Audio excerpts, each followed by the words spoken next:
안녕하세요 여러분. 제 뒤로 논 보이시나요? 벼가 누렇게 익어갖고 너무 보기가 탐스러워서 제가 논을 배경으로 한번 영상을 찍어 보려고 이렇게 나왔습니다. 요 옆에 논은 벌써 추수가 끝난 논도 있어요. 지금 10월 초인데 벌써 추수를 하는 곳도 있기는 있나 봅니다. 네, 오늘 사연 한번 시작해 보겠습니다. 안녕하세요. 일신사입니다. 저희 채널에는 신박한 사연들이 많이 있으니 많은 분들의 구독 부탁드립니다. 이번 사연은 성격 파탄자 신우를 시어머니 앞에서 오열하게 만들어 주었다는 분의 사연인데요. 함께 보시겠습니다. 얼마 전에 시어머니 앞에서 신우를 오열하게 만들어 주었습니다. 성격 파탄자인 신우가 엉엉 우는 모습도 참 보기 좋았지만 울어야 할지 웃어야 할지 모르던 시어머니의 표정도 참 가관이었어요. 신우도 마음이 많이 아팠겠지만 시어머니는 세상에서 본인 자식들이 가장 잘났는 줄 아는 분인데 현실과 마주하게 되니 정말 마음이 아팠을 거예요. 신우는 결혼하고 자기 남편 때문에 자기 인생이 비참해졌다고 우울해하는 사람입니다. 제가 보기에는 정반대거든요. 신우 남편이 임신한 신우를 책임지겠다고 결혼하고 지금까지 신우에게 시달리며 살아왔는데 신우는 늘 적반하장이었어요. 얼마 전에 객관적 사실을 시어머니와 신우 앞에서 얘기했는데 신우가 통곡을 하더군요. 아가씨, 사실을 마주하기가 두려울 때가 있어요. 근데 아이를 위해서라도 사실을 받아들여야 해요. 신우를 위로하는 척하며 이렇게 말하고 사이다 한잔한 기분이 되어 지금까지도 시원한 느낌이 가시지 않고 있습니다. 제가 좀 너무한 것 같기도 해요. 결혼 전부터 지금까지 시어머니와 신우 때문에 속상했던 적이 참 많았습니다. 항상 내 편인 남편 때문에 참을만 하기는 했어요. 남편이 집을 해오고 저는 제가 모은 돈으로 혼수를 했습니다. 남편은 선배와 함께 사업을 하는데 사업이 잘 돼서 모은 돈이 많았어요. 남편 사업이 그렇게 잘 되는지는 결혼할 때 알았습니다. 남편이 신혼집을 해온다고 했을 때도 대출 많이 끼고 해오는 것으로 생각했어요. 그런데 남편은 대출 전혀 끼지 않고 아파트를 계약했습니다. 연애할 때 남편이 원룸에 살고 있었기 때문에 월급쟁이보다 조금 더 버는 사업가라고 생각했다가 좀 놀랐죠. 시어머니와 신우는 결혼 전부터 제가 좋은 남편 만나서 편하게 산다고 말을 참 얄밉게 했습니다. 좋은 남편 만나 결혼한 것은 맞죠. 하지만 시어머니나 신우가 할 말은 아닌데 좀 짜증나더라고요. 좋은 소리도 자꾸 들으면 듣기 싫은데 말이에요. 시어머니는 제가 야박하다고 늘 말씀하셨어요. 돈을 잘 벌면서 시댁에 돈을 안 쓴다는 얘기죠. 남편은 그런 얘기 들어도 대꾸하지 않고 시부모님에게 한 달에 20만 원 드리는 것 외에는 딱히 시댁에 돈을 쓰지 않았습니다. 참고로 남편은 결혼하기 전에는 시댁에 용돈도 드리지 않던 사람이에요. 그런데 결혼하고 며느리가 아들을 잡아 아들이 집에 돈을 쓰지 않는다는 식으로 말씀을 하시는데 정말 할 말을 잃었습니다. 신우도 자기 엄마 편들어서 가끔 저에게 그런 말을 하는데 입을 꿰매버리고 싶었어요. 신우는 작은 회사를 다녔는데 집에서는 참 게으른 사람이었습니다. 명절 때도 저와 시어머니가 일하고 있는 것을 뻔히 알면서 방에서 핸드폰이나 하던 사람이에요. 신우는 저를 워낙 미워하는 사람이니 제가 힘들게 일하는 것은 안 도와줄 수 있다고 쳐도 본인 엄마도 일을 하고 있는데 그렇게 하나도 안 도와줄 수가 있는지 참. 다 큰 딸이 그러고 있는 것을 보고도 별말 안 하시는 시어머니도 이해가 가지 않았어요. 남편이 명절 음식을 함께 하다가 신우에게 뭐라고 했는데 시어머니는 오히려 신우를 감싸더군요. 결혼한 지 얼마 안 돼서 제 생일이었습니다. 시어머니 신우 전화 한 통 없었어요. 아버님이 남편에게 전화해서 네 마누라 생일에 맛있는 거 사주라 하셨다고 합니다. 그리고 얼마 뒤에 신우 생일이었는데 제가 신우 생일 안 챙겼다고 시어머니는 참 말 많았어요. 남편이 엄마랑 땡땡이는 며느리 생일 챙겼냐고 따졌는데 듣지도 않고 제가 신우 생일 안 챙긴 것만 가지고 뭐라 하더라고요. 결혼한 후에 남편이 돈을 잘 벌지만 저희는 맞벌이 계속하고 있어요. 시어머니와 신우는 남편이 돈을 잘 버는데 뭐하러 계속 회사를 다니냐고 이것도 참 말 많았습니다. 저는 돈이 궁해서 회사를 다니는 것이 아니라 나중에 아이들 학비 지원도 그렇고 여러 가지 혜택이 많아서 다닌다고 했다가 시댁에서 잘난 척이나 하는 며느리 되었네요. 집신도 제 짝이 있는지 성격 파탄자 같은 신우가 결혼을 하긴 하더군요. 혼전임 신우로 결혼을 하게 되었는데 신우 남편은 중견기업 성실히 다니는 사람입니다. 저와 남편은 신우가 남자 잘 만났다고 둘이 얘기하곤 했는데 신우는 늘 불만이었어요. 제가 볼 땐 신우 남편이 임신한 신우를 책임지겠다고 결혼을 한 것 같은데 신우는 자기가 혼전임 신우로 결혼한 것이 억울하다고 하더군요. 아이가 태어나고 이제 돌 조금 지났는데 점점 사람이 더 이상해지는 것 같았습니다. 근데 신우는 본인이 억울한 것을 은근히 저와 비교하며 억울해해요. 신우는 본인 오빠보다 더 능력 있는 남자를 만나서 결혼할 수 있었는데 임신해서 어쩔 수 없이 결혼한 것이라고 이걸 자꾸 말하더라고요. 자기는 애 낳고 키우다 보니 많이 망가졌다.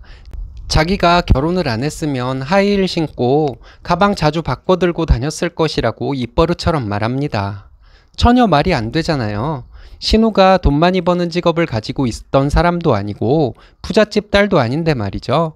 이 얘기를 본인 남편이 있는데도 말하는 경우가 종종 있었는데 저와 남편만 낯뜨거워하고 시어머니는 신우가 하는 말을 말리지도 않고 듣고만 있더라고요. 신우 남편이 좀 가엾다는 생각이 들 정도였습니다. 얼마 전에 저희가 이사를 했어요. 서울 변두리이기는 하지만 이 동네에서 가장 좋은 아파트로 이사를 했는데 말하자면 집을 업그레이드한 것이었죠. 신우는 기분이 상했나 봐요. 저와 남편에게 그렇게 돈을 잘 벌면서 시댁에 신경도 쓰지 않는다고 뭐라 하더라고요. 저희 남편은 본가에 지원하는 것에 큰 마음이 없는 사람입니다. 자기가 가정을 이루어 잘 살면 그게 효도라고 생각하는 사람이에요. 그렇다고 본가에 무슨 일이 있을 때 인색한 사람도 아닙니다. 시어머니와 신우는 남편이 돈을 많이 버니 본인들과 돈을 나눠 써도 된다고 생각하는 사람들이고요. 저도 마찬가지지만 남편도 전혀 시어머니와 신우의 생각에 맞춰줄 마음은 없습니다. 얼마 전에도 신우가 자기는 이렇게 살고 있는데 오빠네는 이상한 것을 자랑한다고 짜증을 내더군요. 신우 눈치 봐서 자랑도 하지 말아야 하는 것인지 저도 별로 유쾌하지는 않았습니다. 저와 남편에게 시댁에 신경 쓰라고 잔소리를 하더니 또 자기 신세 한탄을 했습니다. 제가 아가씨는 남편 잘 만난 것 같은데 왜 그렇게 불만을 갖냐고 했더니 또 자기가 자기 남편과 결혼만 안 했으면 훨씬 더 능력 있는 남자 만나서 결혼을 했을 것이라고 하는데 너무 어이가 없더라고요. 남편도 애 앞에서 못하는 소리가 없다고 신우에게 뭐라고 했어요. 저는 아가씨는 결혼 전에도 예뻤던 적도 없고 다니는 회사도 평범했고 부잣집 딸도 아닌데 무슨 생각으로 그런 소리를 하는지 모르겠다고 했어요.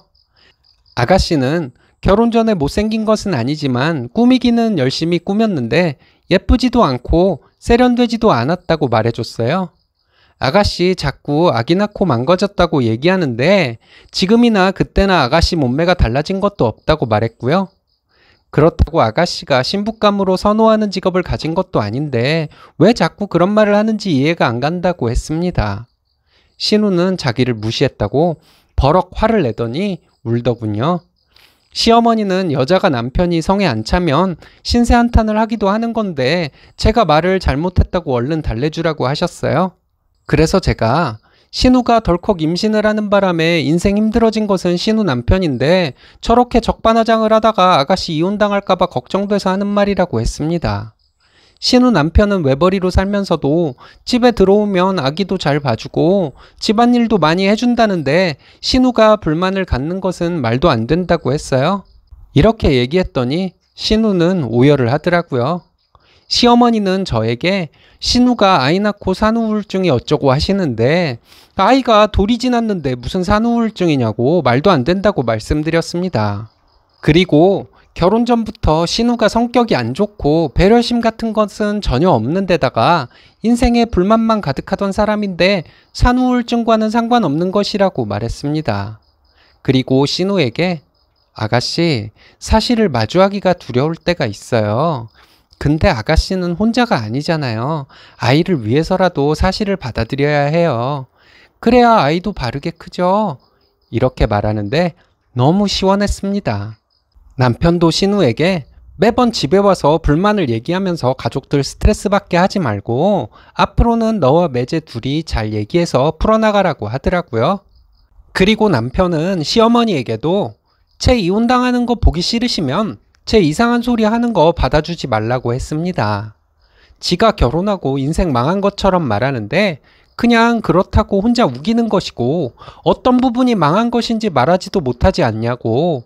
엄마도 제 편 들어주면 오래 참고 살 남자 없다고 하더군요. 그날 정말 하고 싶던 얘기를 다 해서 너무 시원했어요. 본인이 성격이 이상한 건 모르고 성실한 남편을 도대체 왜 못 잡아먹어서 안달인지 참. 시어머니와 신우에게 그동안 느껴왔던 것을 솔직하게 말했더니 시원했습니다. 남편은 제가 그렇게 한 것이 자기 동생을 위해서 용기를 낸 것이라고 고맙다고 말했어요. 저는 그냥 신우가 하는 꼬락서니가 꼴보기가 싫어서 신우에게 그렇게 한 건데 남편이 그렇다니 그냥 입 다물고 있었거든요. 남편이 제가 생각이 깊다는데 뭐라 하겠어요. 가만히 있었죠. 한 번이 어렵지 두 번째부터는 쉬울 것 같아요. 저를 못 잡아먹어 안달이었던 신우인데 또 이상한 소리 하면 그냥 두기도 하고 팩트를 말해주기도 할 생각입니다. 그날 제 컨디션에 따라 다르겠죠. 정말 사이다네요. 앞으로가 더 기대되는 사연인 것 같습니다. 오늘의 사연은 여기까지입니다. 재밌으셨다면 좋아요, 구독 부탁드려요. 일신사는 여러분들의 사연으로 제작됩니다. 많은 사연 제보 바랍니다. 여러분들의 사연은 아래 메일 주소로 부탁드려요.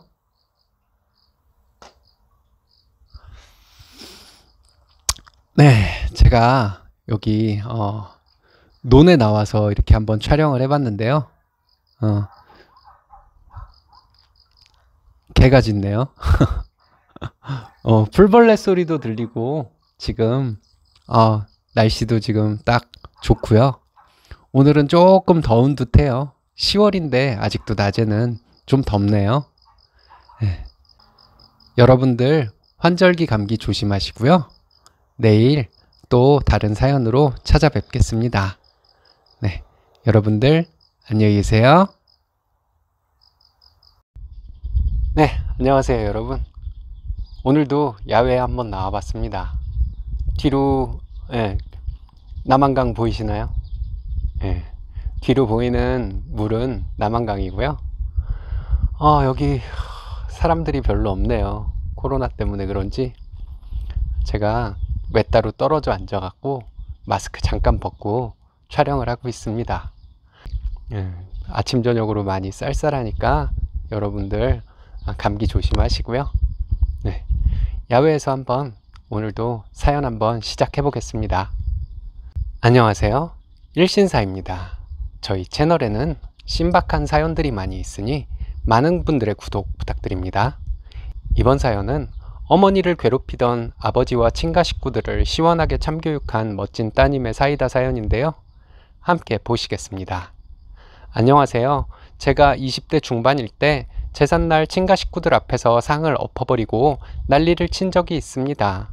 제가 소리 지르고 난리를 치니 그 자리에서 일어나 나가던 작은아버지 뒤통수에 대고 재수없다며 소금을 뿌렸어요. 고모들은 저에게 뭐라 하길래 가슴팍을 밀고 얼굴에 소금을 뿌렸습니다.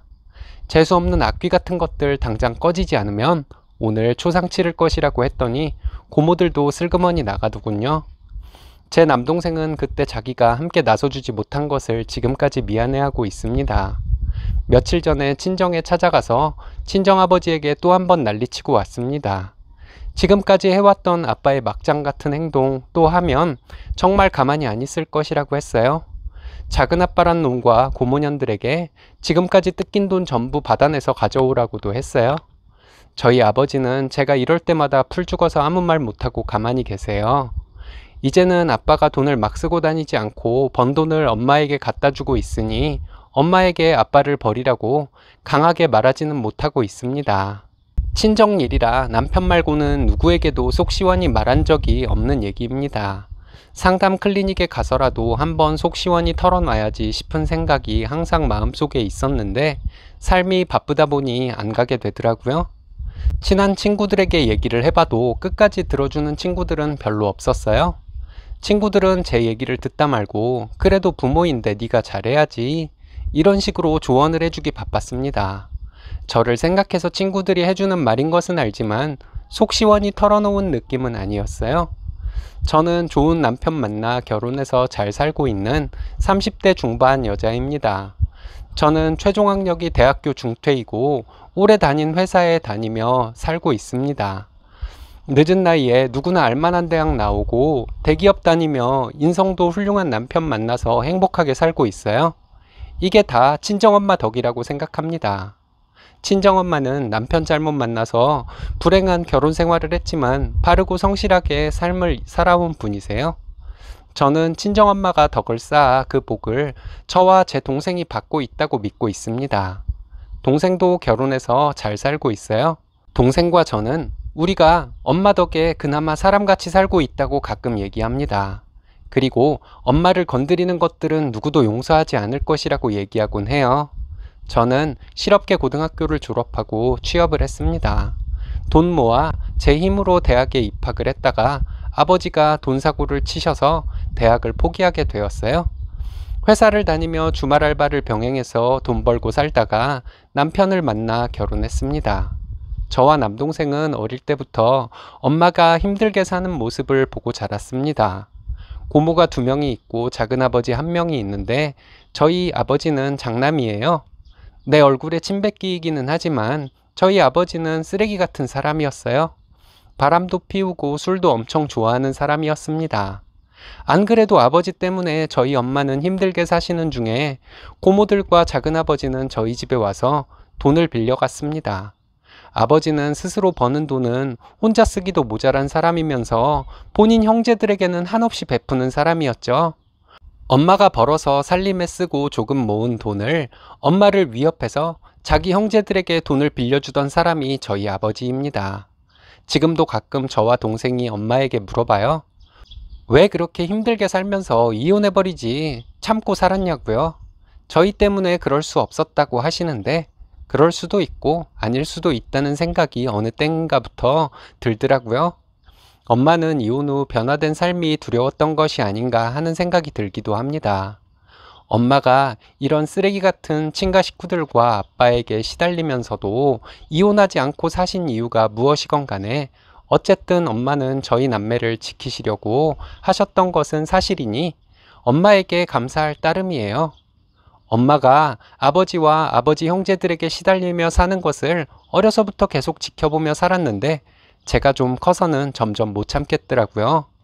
아버지가 장남이라서 차례와 제사를 모두 저희 집에서 지냈는데 저는 엄마가 혼자 일하는 것이 너무 안 돼 보여서 초등학교 고학년 때부터 엄마를 도와서 집안일을 했습니다. 남동생도 언젠가부터 함께 했고요. 바쁜 엄마를 위해 중학교 때부터는 저희 집 음식을 제가 전부 다 했어요. 차례와 제사 음식도 모두 제가 했고요. 엄마는 나가서 일을 해야 했기 때문에 그럴 수밖에 없었습니다. 엄마는 능력 없는 아버지 때문에 요즘 말로 투자 비상을 가져야 했기 때문에 집안일을 할 시간이 없었습니다. 제가 일을 저질렀던 것은 20대 중반 제삿날이었습니다. 저희 집에 고모들이 오고 작은아버지가 오셨어요. 제사를 다 지내고 나서 밥을 차려서 먹는데 음식 나르는 것조차 돕지 않던 고모들은 음식이 짜다, 정성이 부족하다 이러면서 맏며느리는 정성을 다해 시댁을 섬겨야 한다는 개소리를 하더라고요. 그때까지는 제가 순둥이로 알려진 아이였는데 저도 제가 순둥이인 줄로만 알고 있었거든요. 그런데 고모들의 음식 평가질에 꼭지가 돌아버렸습니다. 그 전부터 쌓인 것이 그때 폭발한 것이라고 하는 것이 맞겠죠. 말없이 밥상부터 엎어버렸습니다. 고모들과 작은아버지에게 짐승만도 못한 인간들아, 내가 우리 엄마 때문에 지금까지 참았다. 너희 미친 것들이 주둥이가 있으니 말해봐라. 이 제사상이 우리 엄마 아버지의 제사상이냐? 너희들 아버지 제사상이냐? 어디 처먹을 주둥이만 달고 와서 짜내 맵네 그따위 소리들이냐? 다시는 우리 집에 오지 말아라. 그리고 너희들이 우리 집에서 빌려간 돈, 우리 엄마가 힘들게 번 돈이다. 다 갚아라. 그 돈 안 갚으면 너희들 전부 가만 안 두겠다. 했습니다. 저희 엄마는 놀라서 이러면 안 된다고 말리는데 아빠가 이년저년 하면서 소리를 지르길래 한 번만 더 이년저년하고 우리 엄마 몸에 손대면 그때 아버지고 뭐고 가만 안 둔다고 뿌림 날 테니 그리 알라고 했습니다. 또 아버지는 나랑 엄마가 벌어오는 돈으로 먹고 사는 주제에 입 닥치지 않으면 당장 내쫓아 버리겠다고 했더니 입을 다물더군요. 작은 아버지가 일어나서 나가더군요. 제가 쫓아가서 작은 아버지 뒤통수에 소금을 뿌리고 재수 없다고 소리 질렀는데 작은 아버지는 뒤도 안 돌아보고 가더라고요. 그리고 놀라서 있는 고모들의 얼굴에 소금을 뿌려버렸습니다. 재수 없는 악귀 같은 것들 다시는 우리 집에 발 들여놔 보라고 그 발모가지 끊어줄 줄 알라고 했더니 슬그머니 일어나서 돌아갔습니다. 그 일이 있고 나서 고모들과 작은아버지에게 연락이 안 왔었는데 제가 결혼하고 나니 작은아버지한테 연락이 왔다고 합니다. 돈 빌려달라고요. 그 얘기를 듣고 제가 친사촌 동생들에게 전화해서 너희 아버지가 우리 엄마가 번 돈을 빌려가서 아직까지 돈을 안 갚고 있다고 너희 아버지가 안 갚으니 너희들이 갚으라고 했습니다. 그리고 작은아버지에게도 전화해서 같은 얘기 했고요. 내친 김에 고종사촌들에게도 전화해서 고모들이 빌려간 돈에 대해서 말해주고 너희들도 갚으라고 했어요. 그 이후에 주기적으로 아버지에게 돈 받아오라고 했습니다. 아버지는 돈을 벌어도 번 돈보다 더 쓰던 사람이었고 고모들과 작은아버지에게 빌려준 돈은 엄마가 번 돈이고 나중에는 내가 번 돈도 있는데 당장 가서 받아오라고 말하곤 했어요. 이렇게 하니까 아버지는 술을 먹고 엄마에게 주사를 부리는 일도 없어졌다고 해요. 저는 어릴 적 아버지의 개차반 행동이 아직도 기억 속에 생생합니다. 그 트라우마로 남자 만나기를 두려워했는데 다행히도 좋은 남자를 만나 결혼하게 되었어요. 처음에 시어머니가 시아버지께 좀 가만히 있어봐요. 이 말씀을 하셨을 때 큰 소리 날까봐 심장이 얼마나 두근거렸는지 몰라요. 그런데 저희 시아버지는 웃으시면서 내가 뭘 어쨌다고 이러시는데 그 상황이 정말 낯설었습니다. 금실 좋은 저희 시부모님을 보면서 어릴 적 트라우마도 많이 극복된 것 같아요. 동생과 함께 부모님 집에 가서 엄마와 얘기도 많이 하고 맛있는 것도 먹고 옵니다. 더 자주 찾아뵈야지 하면서도 마음처럼 되지는 않네요. 지금은 아빠가 벌어오는 돈을 엄마에게 모두 주고 있어서 아빠에게 뭐라고 하지는 않고 있습니다. 근데 아직도 아빠를 보면 일상적인 대화는 별로 하고 싶지가 않아요. 가끔 가다 고모들과 작은아버지에게 빌려준 돈 이자까지 다 받아오라고 아버지에게 위협적으로 말하게 되네요. 남동생은 지금도 가끔 고모들과 작은아버지에게 전화해서 돈 갚으라고 하는데 전화를 잘 안 받는다고 합니다. 물론 그 악귀 같은 인간들이 그 돈을 갚지 않을 것이란 것도 알고 있어요. 하지만 그 인간들이 한 못된 짓을 자식들에게도 알리고 싶어서 사촌들에게도 그 돈을 갚으라고 말하곤 합니다. 요즘에는 엄마에게 저와 남동생이 우리 버리지 않아서 고맙다고 말해줍니다. 한때는 엄마가 차라리 아빠와 이혼을 했다면 우리가 덜 불행했을 것이라고 생각한 적도 있었지만 그냥 엄마가 믿고 있는 대로 말해주는 것이 엄마도 저희도 마음 편할 것 같아서요. 이렇게 제 마음을 글로 적고 나니 시원한 마음이 듭니다. 제 이야기 들어주셔서 감사합니다. 스니님, 정말 효녀시네요. 멋지십니다. 자식들 위해 참고 고생하신 어머니도 항상 건강하시길 바랍니다. 오늘의 사연은 여기까지입니다. 재밌으셨다면 좋아요, 구독 부탁드려요. 일신 사는 여러분들의 사연으로 제작됩니다. 많은 사연 제보 바랍니다. 여러분들의 사연은 아래 메일 주소로 부탁드려요.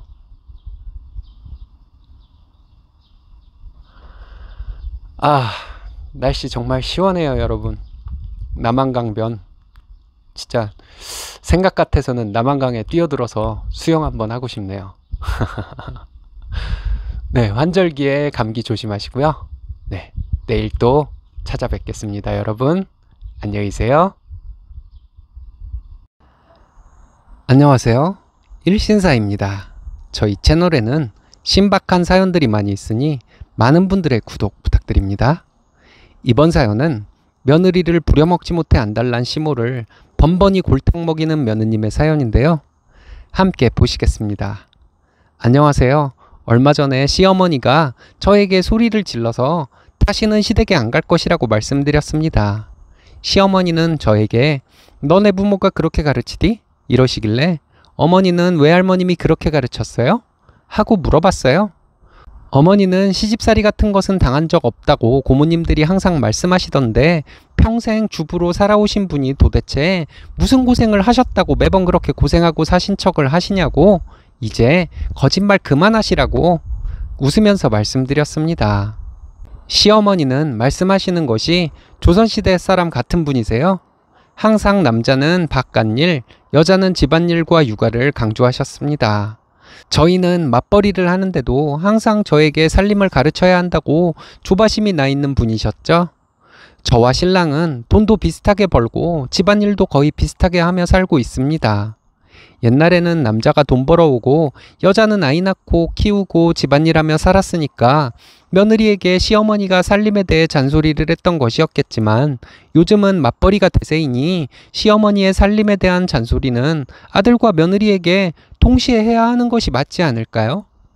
저희 시어머니는 잔소리에 그치지 않고 실천으로도 보여주셨습니다. 저희가 시댁에서 자는 경우가 좀 있어요. 친정이 차로 2시간 정도 거리에 있는데 친정에 당일치기로 갔다 오기가 힘들어서 자고 오는 경우가 많았거든요. 안 막히면 2시간이지 고속도로가 막히기라도 하면 3시간, 4시간도 장담할 수 없어서요. 친정에서는 하루 자고 오는 경우가 많은데 시댁에 똑같이 안 할 수가 없더라고요. 신랑은 굳이 시댁에서 자고 올 필요 없다고 했지만 시부모님도 은근히 바라시고 시댁과 친정의 형평성을 위해서라도 시댁에서 자고 오곤 했습니다. 신랑은 본가나 처가나 불편할 것은 없었죠. 친정에 가면 큰 사위 왔다고 이것저것 맛있는 음식 준비되어 있고 술친구로서 최적화되어 있는 친정아빠와 신나게 술도 마실 수 있어서 특별한 일이 없는데도 신랑은 저희 친정에 가자고 할 정도입니다. 시댁에 가면 시어머니는 남편은 꼼짝 못하게 하고 저에게만 일을 시키셨는데 잠시 쉬고 있는 저를 불러서 TV 리모컨을 집어달라고 할 정도예요.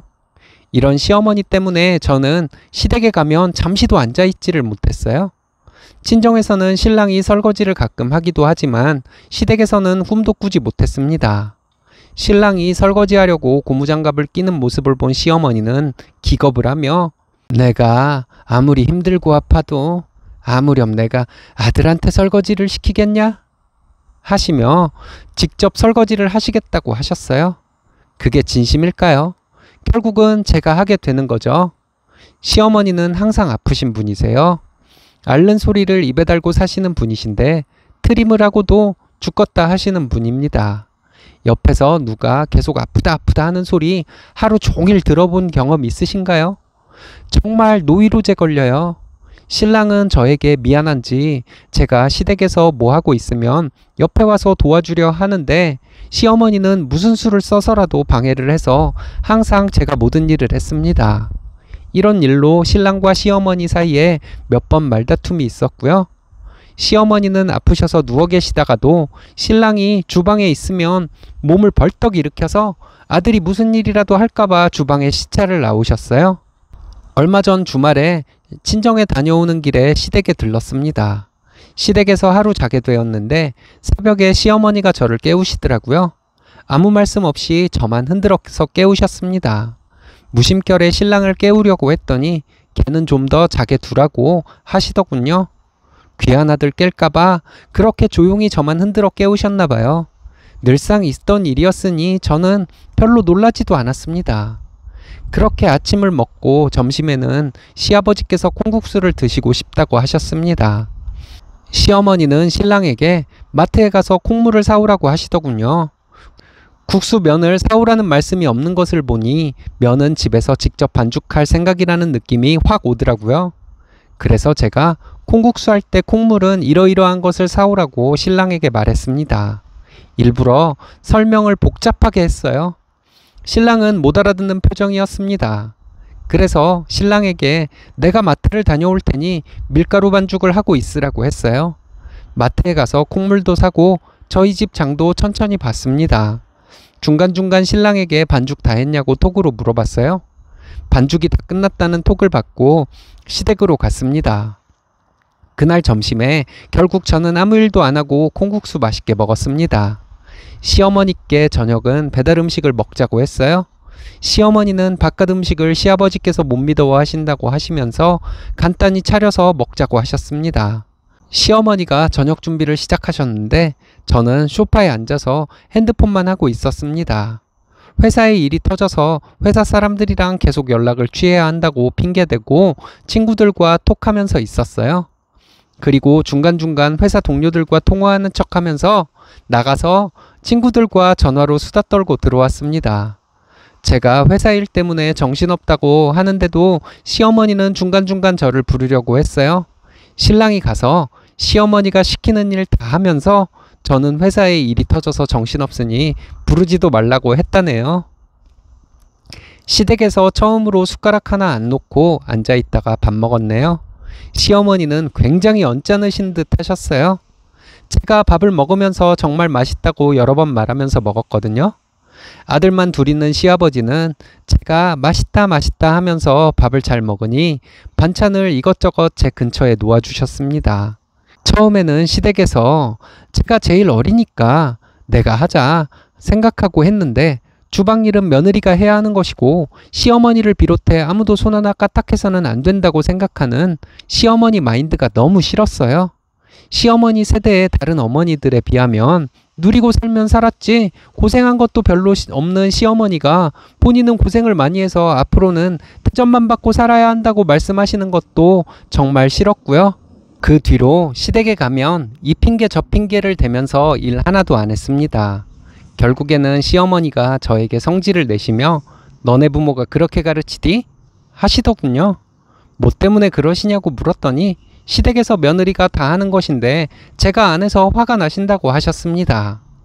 어머니가 아들은 아끼고 며느리만 일해야 한다고 생각하는 것은 외할머님이 그렇게 가르쳐서 그런 것이냐고 했어요. 그리고 고모님들 얘기 들어보면 어머니는 시댁에서 며느리라고 할머님이 별로 일도 안 시키셨다는데 매번 고생하고 사셨다는 거짓말 좀 이제 그만하시라고 웃으면서 말했습니다. 시어머니 언성이 높아지려 하길래 명랑하게 인사드리고 집으로 왔습니다. 오는 길에 신랑이 무슨 일 있었냐고 묻는데 자초지종을 설명해 주었더니 신랑도 자기 엄마 도대체 왜 그러시냐고 본인은 처가에서 그렇게 대접을 받는데 그럼 며느리도 비슷한 대접을 해줘야 하는 것이 아니냐면서 저에게 잘했다고 말했네요. 앞으로도 한동안은 시댁에 가면 아무 일도 안 할 생각이에요. 시어머니가 또 부려먹으려고 하면 회사 핑계대고 집에 올 거고요. 틈틈이 시어머니에게 일도 하고 집안일도 하느라고 고생하며 살고 있다는 것을 강조하려 합니다. 또 무슨 일 생기면 일신사에 후기 보낼게요. 생각을 무리하지 않고 잘 표현하는 똑소리 나는 분이시네요. 신랑도 공정한 분인 것 같고요. 앞으로는 행복할 일만 남았네요.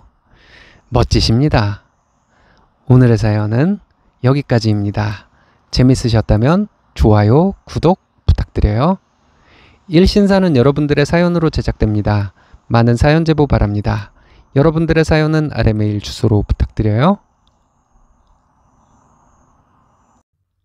이번 사연은 남편이 어릴 적에 어린 아들을 외면하고 제가 한 시어머니가 시집살이를 시키길래 시원하게 끊어버렸다는 분의 사연인데요. 함께 보시겠습니다. 안녕하세요.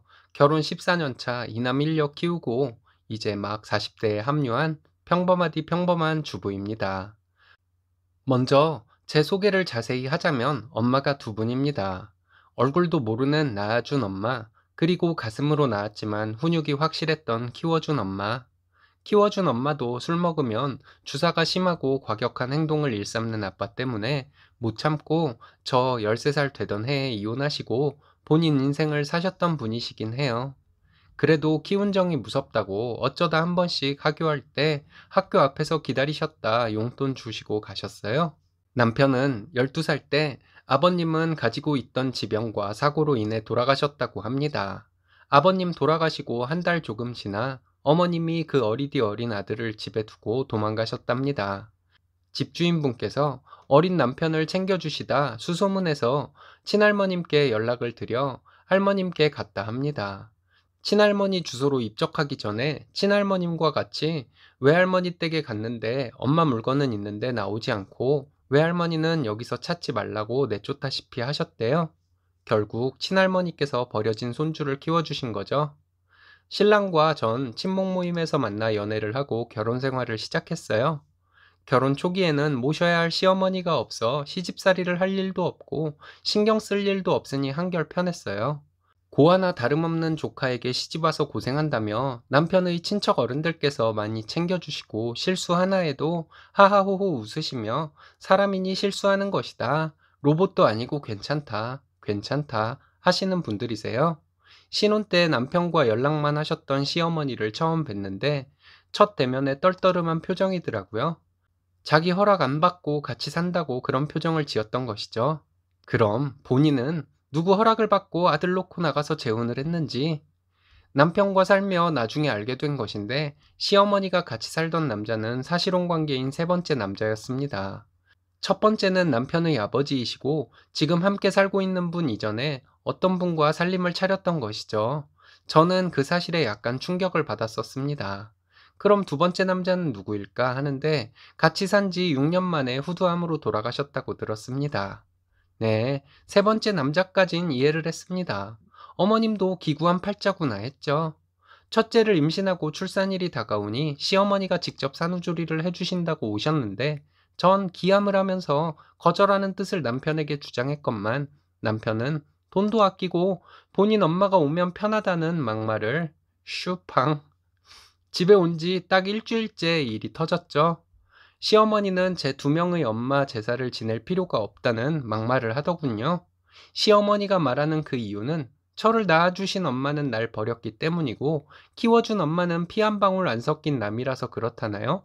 말인지 막걸리인지 시댁에서 참기만 하면 호구로 본다는 것을 익히 들어 알고 있었던 터라 어머니 말대로라면 어머님 제사도 지낼 필요가 없겠네요. 애기 아빠 버렸잖아요. 하니까 불그락푸르락 해서 짐 싸서 가버리셨습니다.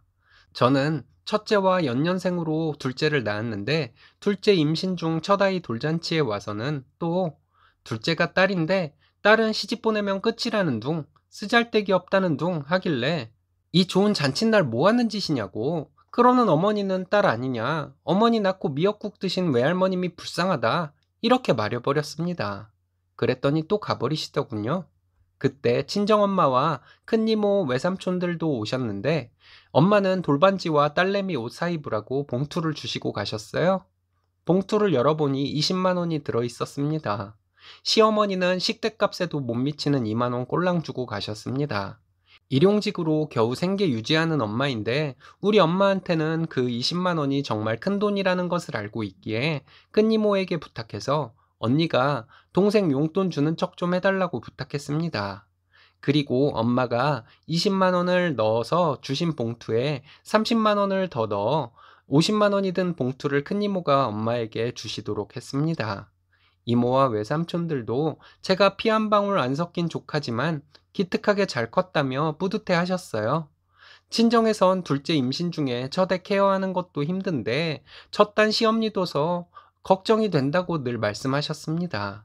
셋째 가졌다는 소식 알렸을 때는 시어머니 저에게 아이 지우라는 개소리도 했습니다. 지금 둘째랑 셋째 사이에 아기 천사가 찾아왔었는데 제가 몸이 많이 약해져서 약물 치료 받고 있는 중이었습니다.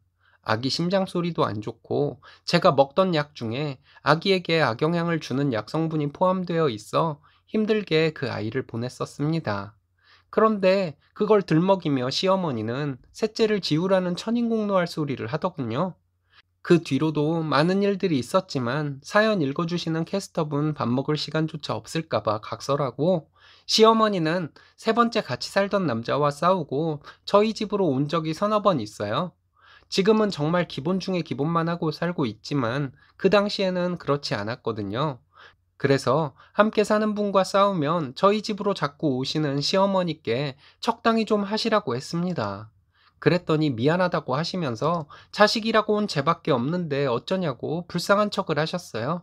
전혀 안 불쌍했지만요. 세 번째 남자도 뇌출혈로 생사를 오가니 또 상치를까 무서우셨는지 결국 우리 옆으로 이사 오신 지 6년 되었네요. 근데 이건 뭐 나는 전생에 나라를 통째로 오랑캐에게 갖다 바친 매국노였는지 아니면 전쟁광으로 맹활약을 하던 사람이었는지 이건 뭐 시어머니는 뻑하면 저를 불러 병원 가자, 시장 가자 하셨습니다. 깜빡하는 증세도 심해지시고 한동안은 집에 안 좋은 기운이 도는 것 같다고 팥을 구석구석 두질 않나, 칼날이 밖으로 향할 때까지 던지질 않나, 해가 거듭될수록 이상 행동이 심해졌습니다. 작년 말에 정신과와 신경과 내방했는데 치매와 정신분열증 진단을 받았네요. 치매는 예상했지만 정신분열은 예상하지 못했었거든요. 지금 생각해보면 시어머니가 막말을 하곤 했을 당시 속으로 정신병자인가? 하는 생각을 하긴 했었지만 게다가 투석도 받으셨습니다. 입원까지 할 필요는 없다는 의사 선생님의 말씀에 아침 저녁으로 찾아가서 시어머니 약 먹는 것을 확인하고 왔는데 한동안 발길 끊었을 때 전화로만 약 드시는지 확인했던 탓일까요? 말로는 약 챙겨 드신다고 해놓고 막상 가서 확인해 보면 열흘치 정도 되는 약이 방치되어 있었습니다. 너무 화가 나서 시어머니에게 이럴 거면 병원도 다니지 말고 약도 먹지 말라면서 이런 것이 도대체 몇 번이냐고 성질을 냈어요. 그동안 아들 며느리를 얼마나 우습게 알았으면 그렇게 나를 부려먹고 약은 약대로 안 챙겨 먹냐면서 그동안 대가도 안 바라고 비서처럼 몸종처럼 해왔는데 이럴 거면 그 대가를 주시던지 하시라고 했습니다. 조선시대에도 몸종들 부리려면 대가를 줘야 했을 것이라고 했어요. 저 이제 지쳐서 더 이상은 못하겠다고. 내 남편 나 몰라라 하고 나가서 다른 남자와 살림 차린 사람을 남편 봐서 챙겼는데 이제 그만두겠다고 말했습니다. 나는 앞으로 눈에 넣어도 안 아플 내 새끼들이나 잘 챙기고 알콩달콩 살 거니까 연락도 하지 마시고 나를 볼 생각도 하지 말라고 말하고 돌아왔습니다. 그렇게 하고 온 것이 벌써 2달째 접어드네요. 남편이란 인간은 뭐 했냐 궁금해하실 분들이 많을 텐데 남편도 중간 역할 한다고 고생 아닌 고생 좀 했습니다. 제가 힘들어하면 남편은 본인 엄마에게 가서 달래기도 했다가 윽박 지르기도 했다가 하면서 나름 노력을 하긴 했어요. 그리고 저에게 와서 미안하다고 고맙다고 했습니다. 저는 지금 낳아주신 엄마는 아니지만 그래도 엄마가 있긴 하잖아요. 이모들과 외삼촌들 외가도 있고요. 저는 남편의 생각에 동의하지는 않지만 어쨌든 남편은 엄마라고 챙기고 싶어 하니 남편이 가여워서 그동안 한 것이었어요. 남편이 저에게 무릎 꿇고 간절하게 얘기하는데 본인 엄마 챙겨달라는 소리 다시는 안 할 테니 때 되면 병원만 데리고 가달라고 하더군요. 그리고 시어머니에게 엄마는 이제 며느리 손주들 없는 것으로 알고 사시라고 했습니다.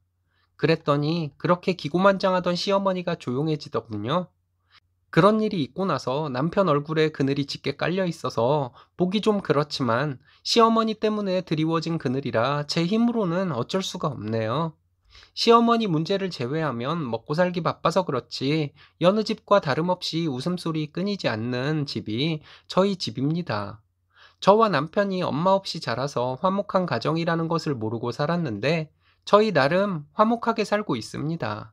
저는 화목한 내 가정을 위해 틈틈이 공부도 하고 몸치이긴 하지만 아이돌 춤과 막춤, 괴기한 표정 등으로 우리 가족들 웃음을 유발하는 일을 담당하고 있어요. 이런 일상의 소소한 웃음이 행복이라는 어느 책의 한 구절을 항상 마음에 담고 노력하고 살고 있는 중입니다. 현재 내 가정의 소소한 웃음과 그로 인한 행복을 제가 끝까지 지킬 수 있게 많은 분들이 응원해 주셨으면 합니다. 저는 일신사님 목소리에 반한 어느 한 시청자입니다. 이번 사연은 쓰니님 아이가 입양하라고 무시하던 예비사돈과 예비형부의 정체가 밝혀지고 쓰니님의 시어머니가 하신 발언에 그들이 하얗게 질려버렸다는 사연인데요. 함께 보시겠습니다. 안녕하세요. 평소 사연을 많이 들었었는데 제 이야기를 한번 보내보고 싶어서 글을 써봅니다. 저는 아들 하나 키우고 있는 엄마이고 남편하고는 맞벌이로 일하고 있어요. 맞벌이 하면서 친정엄마랑 친언니의 도움을 많이 받았습니다. 언니는 저와 사이도 돈독한데 우리 아이에게는 너무 좋은 이모인 우리 언니가 이제 다음 달이면 결혼을 하게 됩니다. 너무 좋은 예비 형부를 만나서 행복하게 하나하나 준비하고 있지만 언니가 이렇게 행복하게 되기 전에 마치 통과 의례처럼 힘들었던 시간을 겪은 걸 생각하면 지금도 마음이 너무 아파요. 저랑 제 남편, 그리고 아이까지 관련되어 있었던 일이라서 더 그런지도 모르겠네요. 그 이야기를 한번 여기에 털어놓고 싶습니다. 우선 저희 아들은 지금 유치원을 다니고 있습니다. 건강하고 밝고 사랑 많이 받으면서 자라고 있는 아이이죠. 사실 저희 아이는 우리의 친아들이 아니에요. 가슴으로 낳은 입양아죠. 그러나 처음 만났을 때부터 우리 아들이었고 지금도 그래요. 언제나 저희 친자식이었습니다. 입양을 선택한 이유는 바로 남편의 불임이었어요. 저희는 고등학교 때 만나서 연애를 일찍 시작하고 대학교 졸업한 직후 각자 취직하고 곧바로 결혼 준비를 시작했습니다. 연애 기간이 길어서 양가 부모님 모두 서로 다 알고 계셨고 시부모님들도 너무 좋은 분들이셔서 저를 친딸처럼 지금까지도 정말 예뻐해 주세요. 잔소리나 시월드 이런 거 하나도 없으시고요. 시부모님께서는 결혼 전에 건강검진을 권유하셨습니다. 요즘은 다 한다더라. 자녀 계획 세우기도 좋고. 뭐 너희야 술, 담배 안 하고 건강한 거 알지만 그래도 한번 해봐서 손해볼 것은 없지 않겠니?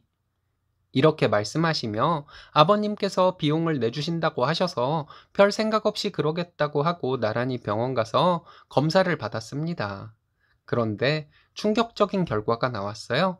바로 남편이 무정자증이라는 것이었죠. 정상적인 사람이라면 1ml당 최소 6천만 개 정도의 정자가 있어야 한대요. 그런데 남편은 100만도 안 된다고 했습니다. 불임 치료를 통해서 정말 기적적으로 임신이 가능해지는 경우가 있기는 한데 가능성은 아주 희박합니다. 그래도 최선을 다해보죠. 의사 선생님이야 죄가 없다지만 저희는 너무나 예상치 못한 절망적인 결과에 선생님 앞에서 눈물을 쏟았습니다. 특히나 남편이 많이 울었어요. 남자 자존심이고 뭐고 남편은 선생님 앞에서 울었습니다. 선생님, 저 곧 결혼해요. 이 사람하고요. 결혼해서 자녀 계획도 세우려고 했는데 아이를 정말 좋아하고 가정을 꾸리는 걸 꿈꿔왔던 만큼 저희 둘 다 정말 충격받았습니다. 일주일 정도를 결혼 준비도 내려놓고 둘 다 만나면 울기만 했어요. 그러다가 결국에는 심상치 않은 기운을 느낀 부모님들께도 사실을 말하고 말았죠. 양가 부모님 모두 충격을 받으셨고 특히나 시부모님께서는 저희 부모님께 몇 번이고 죄송하다고 죄인처럼 사과하셨습니다. 시부모님 잘못은 하나도 없는데 말이죠. 한동안 슬퍼했지만 점점 마음을 정리하게 되더라고요. 내가 아이를 낳으려고 결혼을 하는 게 아니라 이 사람을 사랑해서 결혼하려는 거니까요. 아이 없어도 괜찮아. 내가 애초에 결혼하려고 했던 건 오빠 때문이니까 우리 둘이 잘 살 수 있어. 저는 이런 식으로 말했고 남편은 저에게 많이 미안해 했습니다. 저는 남편에게 걱정하지 말라고 말하며 우리에게 기적이 일어나서 아이를 갖게 될 수 있을 것이라고 큰 소리를 쳤습니다. 그렇게 말해줘서 정말 고마워. 내가 정말 잘할게. 우리 둘이 잘 살자. 그렇게 저희는 힘들었던 결혼 전 시간을 겪고 부부가 되어 결혼식을 올렸습니다. 사실 친정엄마는 너 여자가 애기 못 가지는 스트레스가 얼마나 큰데 그것도 네 탓도 아니고 남편이 그래서 그런 거면 더 힘들어. 괜찮겠어? 라고 걱정하셨지만 저는 엄마에게 잘 살 거라고 다짐하며 안심시켰어요. 결혼하고 나서는 남편하고 불임 클리닉이나 무정자증 치료 등도 알아봤어요. 그런데 아무래도 둘 다 일하는 사람이고 꼬박꼬박 치료받으러 병원 가기는 어렵더라고요. 그러다 보니까 결혼한 지 반년 정도 후부터 입양 이야기를 의논하게 되었습니다. 원래 아이를 빨리 낳자고 이야기하기도 했어서 별로 망설일 건 없었고 사실 저는 남편 몰래 결혼 전부터 입양을 알아보고 있었어요. 입양에 대해서 아무런 편견도 없었고 어떤 아이든 우리 부부와 인연이 맺어지면 그 아이가 우리 아이다 생각했거든요. 남편도 같은 생각이었고요. 양가 부모님들은 입양을 적극적으로 지지해 주셨습니다. 네 분 모두 다 너희들은 임신과 출산의 과정을 조금 다르게 겪는 것뿐이다. 라는 식으로 말씀하셨어요. 그 응원이 정말 도움이 되었죠. 그렇게 저희 부부는 오랜 기간 고대하고 알아보고 준비한 끝에 사랑스러운 저희의 아들을 데려오게 되었습니다. 가슴으로 낳은 것이죠. 그 아이가 바로 지금 제 아들이고요. 결혼한 지 1년하고도 8개월이 되어 갈 때 데려왔고, 데려왔을 때 아들은 돌도 지나지 않은 아기였습니다. 저희 아들은 단순히 버려지거나 부모가 떠난 아이가 아니라서 입양기관으로 오게 된 사유를 들을 수 있었어요. 아이의 엄마가 출산 직전에 이혼을 하고 출산 후에 양육권을 가져와서는 아이를 혼자 힘으로 키우겠다고 데리고 나와서 단칸방에서 키우고 있었대요. 그런데 아이 엄마가 몸조리를 제대로 하지 못해서 가지고 있던 지병에 합병증이 발병해 사망했다네요. 아이는 아빠 가정으로 갔지만 그쪽 시부모님들이 우리 아들이나 애 건사할 형편이 안 된다고 아이를 입양기관으로 보내버렸다고 해요. 정말 안타까운 사연이고 기관 관계자분들도 그 아빠 쪽 식구들을 모두 무척 욕했었습니다. 세상에 그런 못돼 먹은 애비가 또 없다. 이 애는 니들 새끼 되고 우리 손자 될 운명이었던 거야. 배를 다른 배 빌려 나왔을 뿐이지 우리 손자, 우리 땡땡이 앞으로 할미가 많이 예뻐해 줄게. 저희 어머님이 하신 말씀이에요. 저와 남편도 아들의 친부모의 이야기를 듣고 많이 화가 나서 한동안 아기 잠들면 울면서 어떻게 이렇게 예쁜 아기를 그렇게 버려? 하곤 했었어요. 아이 엄마랑 아빠 이혼에 대한 책임도 내가 봤을 땐 아빠 측에 있어. 그러니까 애 엄마가 형편 안 좋은데도 부득불 자기가 직접 키우겠다고 했겠지. 남편의 말을 듣고 보니 그런 것 같았습니다. 그렇게 저희는 눈물과 웃음으로 아들을 데려왔고 200일 잔치부터 치러주면서 사랑을 주었어요. 남편이 가장 행복해했죠. 저도 마찬가지지만요. 남편은 우리 땡땡이 만나려고 내가 그런 슬픔을 겪었나 봐 하며 아들에게 푹 빠졌습니다. 첫 조카를 본 저희 언니도 그때부터 조카를 향한 무한 사랑을 퍼부었어요. 언니는 저와 2살 차이가 나는데 그때 당시 미혼으로 직장 다니고 있었거든요. 월급의 절반을 저희 아이 옷 사주는 데 썼을 거예요. 아이는 건강하게 무럭무럭 잘 자랐습니다. 처음에는 직장 휴직하고 아이 키우다가 내 자신을 잃어버리진 않을까 걱정했는데 웬걸요? 육아휴직이 10년이 아닌 게 안타까울 따름이었어요. 아이는 너무나 순하고 너무나 밝게 잘 자랐고 어디 아픈 데도 한 번이 없었습니다. 정말 제 인생 최고의 선물이었죠. 그리고 아이가 2살이 되던 해 저희 언니가 결혼 소식을 전해왔어요. 육아 때문에 정신없이 살아서 저는 언니가 만나는 남자가 있단 것도 모르고 살았어서 깜짝 놀랐습니다. 만난 지는 8개월 정도 되어 간다고 했어요. 1년도 만나지 않고 결혼한다고 해서 더 놀랐지만 언니 말로는 좋은 사람이라는 확실히 들었고 제가 아이가 생기고 친정엄마가 언니에게 결혼 압박을 은근히 더 주니까 그것도 마음에 걸려 했던 것 같았고요. 그렇게 언니가 결혼하기로 하고 상견례를 하기로 했어요. 저희 가족에서는 부모님과 언니 그리고 저희 부부가 나가기로 했고 아이는 시부모님께서 봐주기로 했습니다. 상견례 날 처음 본 예비영부는 번듯하게 괜찮은 사람이었어요. 다니는 기업도 꽤 좋은 기업이더라고요.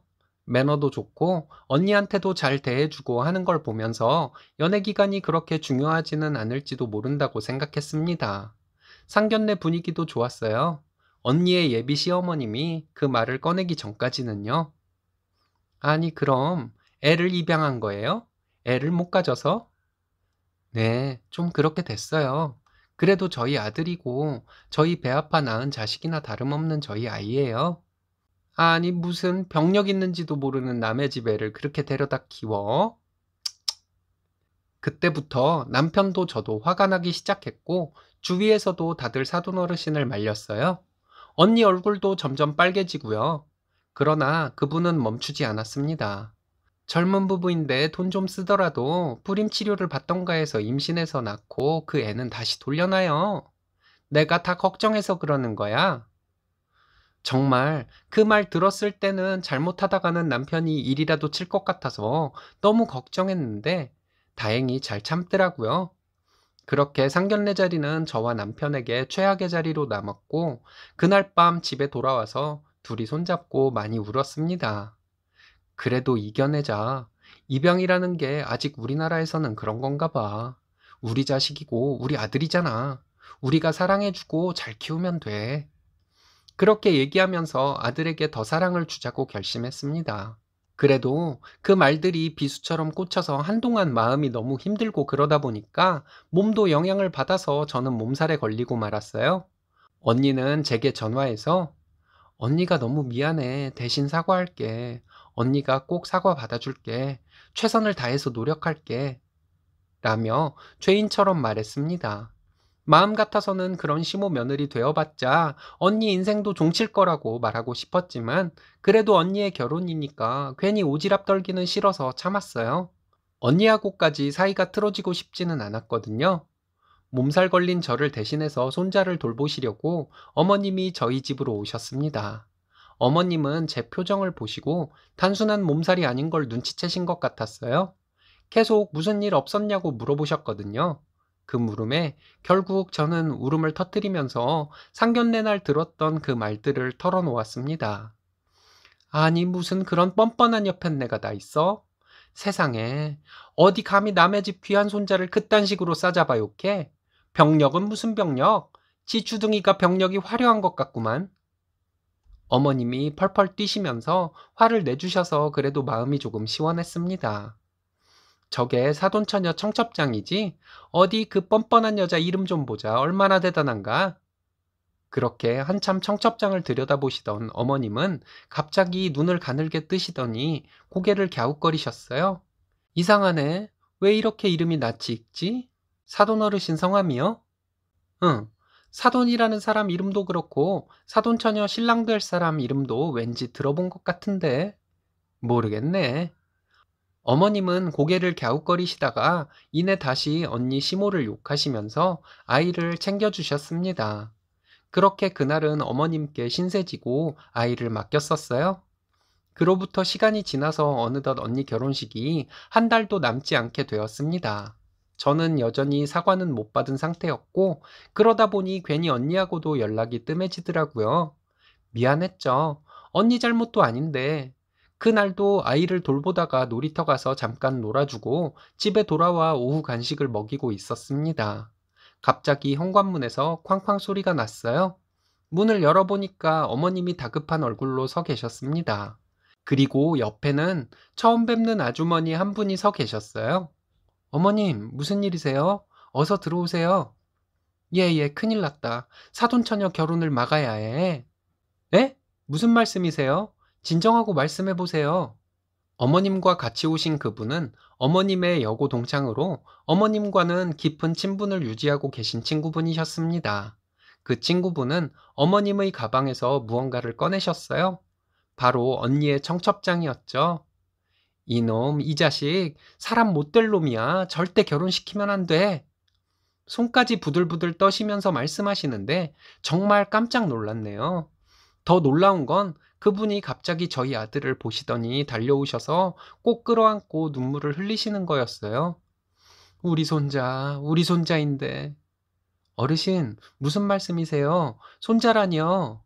우시는 어르신을 두고 어머님이 제 손을 꼭 잡고 차분하게 설명해 주셨습니다. 저 친구 딸이 2년 전쯤에 죽었어. 불쌍한 아이였지. 집안에서 반대하는 남자랑 결혼을 했었는데 고집 부리고 결혼하고 나서 집이랑 연락을 아예 끊었었거든. 그런데 죽었다고 연락을 받은 거야. 그것도 시댁이 아니라 경찰에서. 가보니까 이미 남편하고 이혼하고 아이만 남기고 죽었더라고. 네? 이혼이요? 그래, 남자놈이 바람을 피웠대. 그것도 술집 여자랑. 그래놓고 그 여자랑 살림 차린다고 이혼하자고 해서 저 친구 딸이 양육권은 내가 갖겠다고 하는 조건으로 이혼했다더라. 그런데 이혼하고 나서 죄책감이 들었는지 지 부모한테도 못 돌아오고 혼자 애 낳고 혼자 몸조리하고 애 돌본 거야. 돈 벌어야 해서 집에서 부업일까지 했다더라. 그러다가 몸이 많이 약해져서 결국 합병증으로 죽었어. 집주인이 아기가 하도 우니까 가봤는데 그렇게 된 걸 보게 됐대. 경찰에서 조사하고 겨우 찾아서 저 친구네 집으로 연락했었고. 그럼 아이는 저 친구 집이랑 그 남자놈 집에 연락했는데 남자놈이 먼저 도착해서 아이를 데려갔었어. 장례 치르고 정신 수습하고 아이 찾으러 가보니까 이미 아이는 입양 보냈다고 하고. 저 친구 그때 혼절을 몇 번이나 했는지 몰라. 어머님, 혹시 그 아이가... 그래, 맞아. 맞아. 너무나 충격적인 이야기에 저는 넋을 놓았고 어머님도 어머님 친구분도 같이 우셨어요. 저도 결국 눈물을 쏟고 말았죠. 내가 그 이름 기억나. 저 친구랑 친구 남편은 결혼식에 가지 않았지만 그 딸내미가 청첩장을 보냈었거든. 그 친구 집에서 봤었어. 나도 한 장 받았었는데 나도 그 친구 딸을 오래 봤어서 나라도 갈까 말까 엄청 들여다봤었지. 그래서 이름이 낯이 익었던 것 같아. 저 친구가 우리 집 와서 내가 그 옆편네 욕 좀 같이 하려고 보여줬더니 알아보더라. 어머님은 제 손을 잡고 말씀하셨습니다. 당장 사돈처녀에게 알리고 이 결혼 막아. 그딴 놈한테 가면 큰일이야. 그 말을 듣고 저는 정신을 번뜩 차렸습니다. 정말 어떻게든 언니를 구해야 했어요. 남편에게도 이야기했고 지체할 시간이 없었습니다. 한시가 급했으니까요. 언니에게 전화해서 예비 형부랑 같이 우리 집으로 좀 와달라고 했습니다. 할 이야기가 있다고요. 언니는 상견례 일 때문인지 순순히 오겠다고 하더라고요. 언니와 예비 형부가 우리 집으로 도착했지만 그 둘을 기다리고 있는 건 저뿐이 아니었습니다. 어머님과 어머님의 친구분도 계셨죠? 나 땡땡이 엄마네. 그 이름을 듣자마자 예비 형부의 얼굴이 사색이 되더라고요. 분노로 몸까지 떠시는 어머님 친구분을 두시고 어머님이 설명을 하셨어요. 언니에게 다가가 손을 꼭 잡으시고 차분하게 그러나 준비된 서류들과 옛날 청첩장 등 증거들을 내보이시면서 하나하나 설명을 하셨죠. 아니지, 오빠 아니지, 오빠 날 속인 거야? 결혼했었다고 안 했잖아. 언니가 울면서 소리쳤지만 예비 형부는 아무 대답도 하지 못했습니다. 우리 아들 보여요? 댁 엄마랑 댁이 못 키운다고 입양 보내서 우리 아들 된 우리 아기요. 그렇게 욕하더니 이제 우리 아들로 잘 키울 거고 댁은 언젠가는 천벌받을 거예요.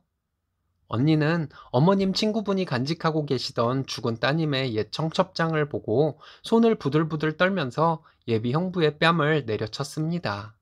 예비 형부는 무릎을 꿇고 잘못했다고 한 번만 용서해달라고 빌고요. 정말 폭풍 같은 시간이 지나갔어요. 친정 부모님, 특히 아빠가 정말 화가 나셨죠. 그딴 금수만도 못한 짓을 해놓고 남의 집 손자를 욕해? 당장 결혼 깨라. 위약금이고 뭐고 다 그놈한테 물려. 너희 엄마 뒷목 잡고 쓰러질 뻔했어. 가장 힘든 건 언니였겠죠. 괜히 미안하고 너무 마음이 아팠어요. 일주일 새에 6kg가 빠졌다고 하더라고요. 밥도 못 먹고 물만 겨우겨우 먹었대요. 언니는 기운을 차린 후 제일 먼저 제게 찾아왔습니다. 고마워. 너랑 사돈 어르신이 언니 구했어. 땡땡이는 영원히 내 조카고 영원히 네 아들이야. 우리 땡땡이 모욕하는 그딴 집이랑 진작에 결혼 안 깬 내가 미친 거지. 언니, 미안해. 언니는 더 좋은 사람 만날 수 있을 거야. 그렇게 대화를 주고받으며 언니와 끌어안고 한바탕 울었어요.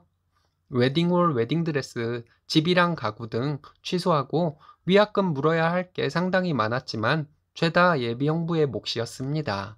그쪽 어머니는 또 그거 가지고 난리더라고요. 왜 자기 아들이 다 위약금을 무냐고요? 근데 언니도 만만치 않게 맞섰어요. 사기로 고소 안 하는 걸 다행으로 생각하세요.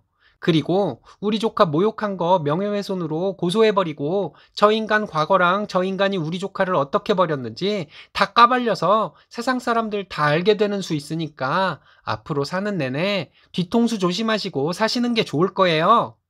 아이는 법적으로 저희 부부의 아이이고 그쪽 집안과는 전혀 상관이 없는 아이였기에 아이 문제로는 별로 복잡하게 일이 꼬일 건 없었어요. 그 인간도 아이를 한 번도 본 적이 없고 앞으로도 안 보여줄 거예요. 다만 어머님의 친구분께는 가끔 보여드리고 사진을 보내드립니다. 어쨌든 따님이 남긴 유일한 선물이니까요. 덕분에 저희는 어머님 친구분께 아직까지 김치를 얻어먹고 있네요. 언니는 그 후로 남자를 못 믿겠다고 열심히 일만 하면서 살겠다고 하더니 2년 정도 후에 정말 건실한 남자를 만나서 1년간 연애한 뒤 지금 결혼을 앞두고 있습니다. 언니의 결혼식에서는 우리 아들이 화동을 맡을 예정이고요. 다른 가족들과는 다르게 맺어졌지만 우리는 가족이고 서로를 끔찍하게 사랑합니다. 눈에 넣어도 안 아픈 우리 아들이랑 남편이랑 앞으로 행복하게 잘 살게요.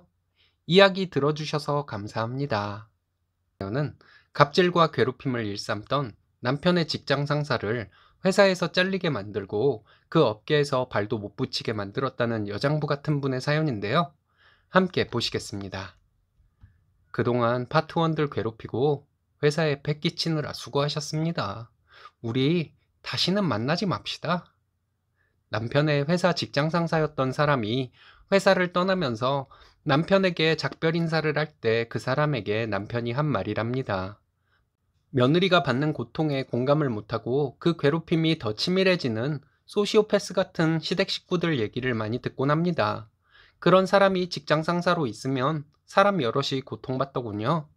작년 저희 엄마 장례식장에서 직장 상사와 통화를 하고 있던 남편의 전화를 뺏어서 고래고래 소리를 질러버렸습니다. 너 이 미친 새끼, 내가 너 꼭 옷 벗긴다. 고 했더니 그 사람은 저에게 그 말 들으니 흥분된다고 이죽거리더군요. 결국 남편으로 인해 그 사람은 회사에서 잘리게 되었고 그때를 생각하면 지금도 통쾌합니다. 작년에 저희 엄마가 돌아가셨습니다. 3년 투병 끝에 돌아가셨기 때문에 가족들 모두 마음의 준비를 하고 있었습니다. 힘들어 하시는 엄마를 보고 있자면 엄마가 더 이상 고통받지 않고 편안해졌으면 좋겠다는 못된 생각도 종종 하곤 했습니다. 불효라고 생각하실 분도 있겠지만 부모의 긴 투병 생활을 지켜본 경험이 있는 분들이라면 제 심정 충분히 이해하실 수 있을 거예요. 처음 겪는 일이라 경황이 없었습니다.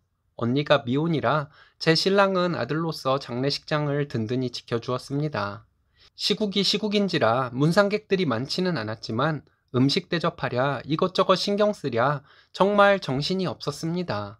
저에게 지인들은 전화로 위로를 해주시기도 했지만 바쁠 것 같아서 문자로 대신한다 말씀하시고 계좌로 조의금을 보내주신 분들이 더 많았어요. 그런데 신랑은 무슨 전화가 그렇게 많이 오는지 처음에는 위로 전화가 오는 것이라고 생각했습니다. 신랑은 유가족들 옷 갈아입거나 쉬라고 있는 방이나 밖으로 나가 전화를 한참 받고 들어오더군요. 둘째 날도 신랑이 한참 자리를 비웠는데 그 사이에 신랑 지인이 문상을 왔습니다. 전화를 해도 전화를 받지 않아 여기저기 찾아보다가 화장실 앞에 있는 신랑을 발견했습니다. 그곳에서 신랑은 쩔쩔매면서 혼나고 있는 듯 전화통화를 하더군요. 전화 상대는 후배들 괴롭히는 것을 즐기던 것 같다던 그 직장 상사였습니다. 엄청난 꼰대에 실력도 떨어지고 별 성과도 없는 사람인데 자신의 무능력을 감추기 위해서 그러는 것인지 아래 직원들을 갈구고 괜히 분위기 험악하게 만드는 사람이라고 들었습니다. 그리고 아랫사람들에게는 돌이 운운하는 것을 그렇게 좋아했다고 합니다. 직장에서 어떤 일을 잘해서 회사로부터 보너스를 받은 사람이나 승진 대상자가 된 사람은 그 못된 상사에게 엄청난 갈굼을 당했다고 합니다. 신랑은 작년 가을에 승진을 했어요. 저희 엄마 돌아가셨을 때는 승진 대상자였던 것이죠. 장례식 이전에도 신랑을 별것도 아닌 것으로 괴롭히더니 장례식장에 와 있는 신랑에게 계속 전화를 해서 괴롭힌 것이었습니다. 아마도 신랑이 승진 대상자였던 것이 그 괴롭힘의 이유였던 것 같습니다. 전화통화를 하던 신랑이 저와 눈이 마주치니 급히 전화를 끊더군요. 회사에 무슨 일 있냐고 물었더니 처음에는 아무 일 없다고 했습니다. 그리고 들어와서 신랑 지인이 간 뒤에 다시 물어봤어요. 신랑에 무슨 일 있는 거냐고. 그 못된 직장 상사가 신랑이 장례식장에 있는 것을 뻔히 알면서 전화로 계속 갈군 것이었습니다. 신랑이 장례식장에 있으면서 동료들에게 맡긴 일이 몇 가지 있었다고 해요. 그게 그렇게 오래 걸리거나 어려운 일도 아니었고 동료들은 흔쾌히 해주겠다고 했답니다. 그런데 그것을 가지고 그 직장 상사라는 작자는 신랑에게 네가 뭔데 마음대로 업무를 배정했냐고 그 난리를 쳤다고 합니다. 그런 것 외에도 이것저것 시비에 시비를 걸다가 결국은 청원휴가를 냈으니까 증명서를 꼭 가져오라고 했답니다. 그 사람은 또 신랑에게 전화로 네 부모 죽은 것도 아닌데 왜 무게 잡냐? 너 때문에 내가 휴가도 미루고 고생하고 있다. 이런 말들로 장례식장에 있는 사람에게 전화를 해서 계속 갈군 것이었습니다. 전화할 때마다 업무적인 것으로 갈굴 만큼 갈구고 갈굴 거리가 없으니 신랑의 말투와 전화 받는 태도를 지적하며 시비를 걸었답니다. 한 번 통화하면 몇십 분씩 했고요. 저희 남편뿐만 아니라 팀원들 모두 이 인간과 통화를 하면 항상 녹음을 한다고 했어요. 문상객들이 별로 없을 때 잠깐 신랑의 전화 녹음된 것을 들었는데 너무 화가 났습니다. 신랑이 가여워서 눈물이 다 나더라고요. 신랑에게 이 사람 전화 안 받으면 어떻게 되냐고 물었더니 동료 직원들 괴롭히고 난리가 난다고 하더군요. 신랑이 이 사람의 전화를 피한다고 피하면서 전화를 받은 것이 장례식장에 있는 동안 10번이 넘었습니다. 그 인간은 자기 전화를 신랑이 안 받으면 동료들에게 전화하라고 화를 냈고 동료들이 상중에 그러는 것은 아니지 않냐고 하면서 전화를 안 했다고 해요. 그랬더니 자기 성질에 못 이겨 입에 개거품을 물며 고래고래 소리를 질렀다고 합니다. 장례식 이틀째 날 저녁에 또 전화가 오더라고요. 신랑에게 제 앞에서 스피커폰으로 받으라고 했습니다. 전화를 받자마자 야, 팀원들 네 업무 분담시키고 놀고 먹으니까 좋냐? 너 이 새끼 너 회사 오면 보자. 그래서 제가 뭐 이따위 인간이 다 있어 했는데 스피커폰이라 다 들렸을 거예요. 신랑이 얼른 전화기 가지고 다른 곳으로 가서 통화하고 왔습니다. 얼마 후에 또 신랑 전화로 전화가 왔습니다. 제가 받았어요. 첫 마디가 또 야! 그 소리 듣자마자 제가 욕을 해주었습니다. 너 뭔데 회사 부하 직원한테 양아치 같은 짓을 하고 있어? 너 요즘 직장에서 부하 직원 괴롭힌 거 밝혀지면 어떻게 되는 줄 몰라? 너 이 미친 새끼 내가 기필코 옷 벗겨줄게 라고 했습니다. 그랬더니 잠시 침묵이 흐르다가 그래요? 흥분되네요. 이러면서 이죽거리더군요. 그 뒤로 제가 정신줄 놓고 욕을 해서 뭐라고 했는지 정확히 기억이 나지는 않습니다. 알고 있는 욕은 다 한 것 같아요. 그리고 마지막으로 옷 벗을 준비하고 있으라고 했습니다. 긴장하고 지켜보고 있던 신랑에게 그놈을 옷 벗기든지 당신이 그만두든지 둘 중 하나 하자고 했어요. 회사 그만두어도 상관없다고. 나도 벌만큼 벌고 있으니 당신은 회사 그만두더라도 마음 편히 다른 회사 알아보면 된다고 말해주었습니다. 저희 엄마 잘 보내드리고 여기저기 알아보니 회사에서 외부에 알려지기를 꺼려해서 얼버무리고 넘어가려 할 수도 있다고 하면서 법적으로 대응을 해야 확실하다고 하더군요. 법적으로 고소할 증거는 통화 내용만으로도 충분했고 신랑 동료들도 이제 도저히 못 참겠다고 다 같이 들고 일어나겠다고 했답니다. 제가 신랑 회사 감사과에 연락해서 통화 녹음 파일을 보냈어요. 신랑이 동료들에게 말했더니 몇몇 동료들도 본인들 통화 내역을 제출했다고 합니다. 회사에서는 생각보다 빠르게 대처를 했고 그 사람을 바로 잘라버렸습니다. 남편 말을 들어보니 회사 입장에서도 일도 잘 못하는 사람 기회다 싶어 잘라버린 것 같다고 해요. 그리고 회사에서 퇴사를 권고할 때 당신을 퇴사시키지 않으면 많은 직원들이 변호사까지 고용해서 법적 대응을 한다고 난리인데 그렇게 되면 회사도 난처해지지만 당신도 법적으로 어떻게 될지 모른다고 했답니다. 그렇게 그 못된 인간은 회사에서 잘렸습니다. 남편 말로는 회사에서 말은 그렇게 좋게 했지만 업계가 좁아서 그 사람은 어디도 가기 힘들 것이라고 하더라고요. 그리고 그 못된 인간이 마지막으로 출근한 날 남편에게 인사를 건네더래요. 그래서 남편이 그동안 파트원들 괴롭히고 회사에 패 끼치느라 수고하셨습니다. 다시는 만나지 맙시다. 이렇게 말했다고 합니다. 동료들 중에서는 문 앞으로 따라 나가서 그 인간에게 욕을 하고 온 사람도 있었다고 하네요.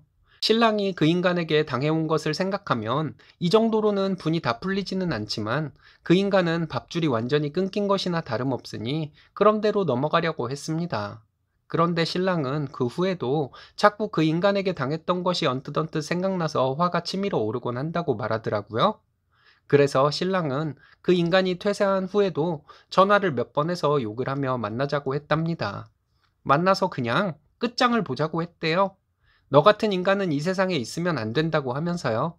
몇 번 그랬더니 신랑 전화를 피하더랍니다. 전화 피한다고 내가 네 집을 모르기를 하냐면서 곧 집으로 찾아갈 테니 기다리고 있으라고 문자를 보냈더니 바로 그 인간 신랑에게 전화해서 미안하다고 빌었다고 합니다. 이렇게 하고 나니까 확실히 마음이 그전보다 많이 편해졌다고 신랑이 나중에 말해주더라고요. 저는 잘했다고 말해주었습니다. 자기가 나이 조금 많다고 회사 조금 더 오래 다녔다고 갑질하고 아랫사람들 괴롭히는 사람은 도대체 무슨 마음으로 그러는지 아직도 모르겠네요. 나중에 언제 어떻게 만나게 될지도 모르는데 말이죠. 암튼 지금은 저희 신랑 회사 잘 다니고 있습니다. 읽어주셔서 감사합니다. 이번 사연은 이혼하려고 집을 나온 쓰니님을 찾아와서 설득하던 시모와 남편에게 가족들 다 같이 시원하게 쌍욕으로 참교육을 하고 이혼을 했다는 사연인데요. 함께 보시겠습니다. 너가 엄마 없이 자라서 그래. 우리 엄마 좋은 사람이야. 제가 전 남편에게 자주 듣던 말입니다. 전 남편의 어머니란 분은 저와 둘이 있을 때와 남편이 함께 있을 때가 달라도 너무 다른 사람이었어요. 가끔은 본인도 혼동을 하는지 남편이 있을 때도 저에게 못되게 굴기는 했지만 그런 모습을 보고도 남편은 자기 엄마를 싸고 돌기 바빴어요.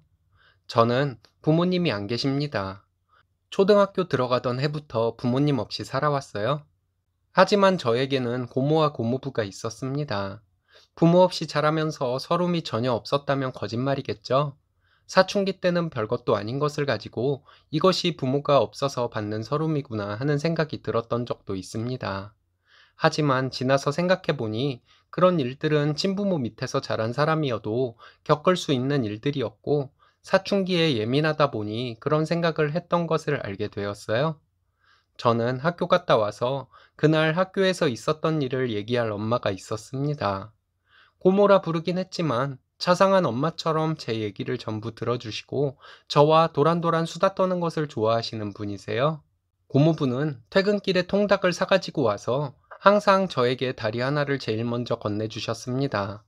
고모의 아들 둘과 함께 자랐는데 고모와 고모부가 저를 이렇게 아껴주고 하는 모습을 보고 자라서 그런지 지금도 저를 잘 따르고 착하고 예쁜 동생들입니다. 저는 어렸을 때도 친부모가 아닌 고모가 저를 키워주시는 것에 감사하는 마음을 가져야 한다고 생각했습니다. 그래서 고모와 고모부가 제가 성적을 잘 받아오면 무지하게 기뻐하시는 모습이 또 보고 싶어서 이를 악물고 공부했어요. 고모의 자식들은 공부를 잘 못했고 저만 공부를 잘했는데 고모는 제가 성적표를 받아올 때마다 환하게 웃으시면서 기뻐해 주셨습니다. 학원을 보내주신다고 해도 저는 싫다고 했어요. 학원 가서 또 수업을 듣느니 혼자 공부하는 시간을 더 갖는 것이 능률적이라고 고모에게 말하기는 했지만 사실 고모에게 학원비 부담을 드리기 싫어서 학원을 안 갔습니다. 대학을 합격했을 때 누구보다 고모와 고모부께서 기뻐해 주셨고 저도 너무 기뻤습니다. 대학에서도 저는 열심히 공부하고 알바를 병행하며 취업 스펙을 쌓아 대학 졸업 후에 괜찮은 직장에 취업을 하게 되었습니다. 사회생활 2년 차에 전 남편을 만나게 되었습니다. 첫 연애였죠. 남편을 만나고 세상이 따뜻해 보였습니다. 그때 남편은 진정한 내 사람이라는 것이 무엇인지, 행복이 무엇인지를 저에게 일깨워 준 사람이었습니다. 꿈 같은 연애를 하던 중 남편의 어머니와 만나게 되었습니다. 처음 만났을 때 어머니는 제 손을 잡아주시면서 얼마나 힘들었니? 네 얘기는 다 들어서 알고 있다. 보니까 듣던 것보다 훨씬 더 예쁘구나. 하고 말씀하시는데 저도 모르게 눈물이 났습니다. 그 후로 저는 그분을 친엄마처럼 생각하면서 왕래하며 연애했고 결혼을 하게 되었습니다. 결혼할 때 고모부는 부모님의 유산을 돌려주시겠다고 하셨습니다. 자랄 때 가끔 큰엄마가 했던 말이 있습니다. 고모가 저를 맡아 키우고 있는 것은 제 부모님의 유산 때문이라고 했어요. 제 부모님의 유산이 얼마나 되는지 저는 관심을 가질 나이도 아니었고 나를 친부모 이상으로 키워주셨으니 부모님의 유산은 고모와 고모부 마음대로 하셔도 되는 것이라고 생각했습니다. 그런데 고모는 저희 부모님의 유산을 고스란히 돌려주시려 했습니다. 저는 안 받을 것이라고 하며 나중에 내 동생들 결혼 자금으로 사용하라고 고집을 부렸고, 고모부는 저에게 소리까지 질러가면서 받으라고 실갱이를 한참 했습니다. 저와 남편은 그때 양가의 도움 없이 결혼하기로 했었고, 남편의 어머니와 합가해서 살기로 했었기 때문에 결혼에 많은 돈이 들지는 않았습니다. 결혼하고 나니 곧바로 어머니는 본색을 드러냈습니다. 저희가 결혼하자마자 다니던 식당 일을 그만두더니 한 달에 100만 원의 용돈을 요구했습니다. 퇴근하고 집에 와보면 집안일이 쌓여 있었고, 저는 퇴근 후에 그 일들을 해야만 했습니다. 퇴근해서 피곤한 몸으로 쌓인 집안일을 하는 것도 지치고 힘들었지만, 저를 경멸하는 듯이 쳐다보는 어머니의 그 눈빛과 무시하듯 말하는 그 말투도 저를 많이 힘들게 했습니다. 빨리 해라, 답답하다 하시면서 매번 저를 다그쳤고, 식탁에 앉아 식탁을 손으로 치면서 음식을 이것밖에 못하냐고 화를 내는 일이 참 많았습니다. 남편은 직업 특성상 외근과 지방 출장이 많았기 때문에 시어머니와 둘이 지내는 날이 많았습니다. 저는 언젠가 불현듯 남편과 결혼을 한 것이 아니라 어머니의 하녀로 이 집에 들어왔구나 하는 생각이 들었습니다. 그러다가 남편이 집에서 지내는 기간에는 어머니의 태도가 바뀌었습니다. 어머니는 언제 그랬냐는 듯이 다정하고 친절한 시어머니인 척을 했습니다. 말도 부드럽게 하는데 정말 역겨웠습니다. 어머니의 두 얼굴을 남편에게 얘기하면 남편은 화를 냈고, 자기 엄마는 좋은 분이라고 하면서 너가 엄마 없이 고모 밑에서 자라서 그렇다고 제가 무슨 없는 얘기를 지어내는 것처럼 말했습니다. 그렇게 3년을 지냈습니다. 제가 친부모 밑에서 자랐다면 이혼이 오히려 더 쉬웠을 것 같네요. 친부모가 아니지만 친부모와 다름없이 저를 키워주신 고모와 고모부에게 이혼녀의 모습을 보여주기 싫어서 참고 또 참았습니다. 그러다 어느 순간 너무 힘들더라고요. 다 놓아버리고 싶더라고요. 나를 헌신적으로 키워주신 고모와 고모부를 위해서라도 내가 이런 대접을 받고 살아서는 안 되겠다고 생각했어요. 내가 무엇을 위해 존재하는지도 모르겠고, 퇴근하고 집에 돌아가는 길이 너무도 힘들었습니다. 시어머니의 만행들을 얘기할 수 있는 사람은 남편뿐이었는데, 매번 본인 엄마는 좋은 분이라고, 너가 엄마가 없어서 모른다고 하니 정말 더 힘들었습니다. 지긋지긋한 결혼 생활을 포기하기로 결심하고 나서 남편에게 화를 내며 이혼하자고 터뜨려버리고 싶기도 했지만 참았습니다. 핸드폰으로 시어머니와 둘이 있을 때 대화를 녹음하기 시작했습니다. 처음 녹음한 것을 들어보니 생각보다 잘 들리더군요. 시어머니의 막말과 다그치는 말들, 그리고 애미 없이 자라서 네가 이런 것을 못 배웠구나 하는 모욕적인 말들이 며칠 되지도 않아서 제 핸드폰에 많이 녹음되었습니다. 한 달 넘게 어머니와의 대화를 녹취하고 지방에서 금요일에 올라온 남편에게 마지막 기회를 준다 생각하고 다시 한번 어머니가 저에게 하는 못된 짓들과 남편이 있을 때와 없을 때 달라지는 이중인격적인 행동을 말했습니다. 그리고 어머니 때문에 너무 힘들다는 것도 말했어요. 남편은 늘 하던 말을 하더군요. 너는 엄마가 없어서 몰라서 그래. 우리 엄마 좋은 분이야. 저는 말없이 남편에게 톡으로 녹취 파일들을 보내주었습니다. 그리고 마지막에 우리는 이혼해야 한다고 말했습니다. 그 뒤로 고모에게 가 있었습니다. 남편은 저에게 전화해서 몰랐다, 미안하다, 마음 돌려달라 울고불고 매달렸지만 저는 전혀 마음이 돌아서지 않았습니다. 처음에는 어머니가 저에게 전화를 해서 네가 어떤 책임을 져야 하는지도 모르고 집을 나갔냐고 소리 질렀습니다. 그런데 며칠 지나고 나서는 남편이 어머니에게 뭐라고 했는지 어머니도 저에게 전화를 해서 사과를 하더군요. 그동안 미안했다고 하면서 다시는 그런 짓을 안 할 것이니 들어오라고 했습니다. 저는 그렇게 못한다고 했습니다.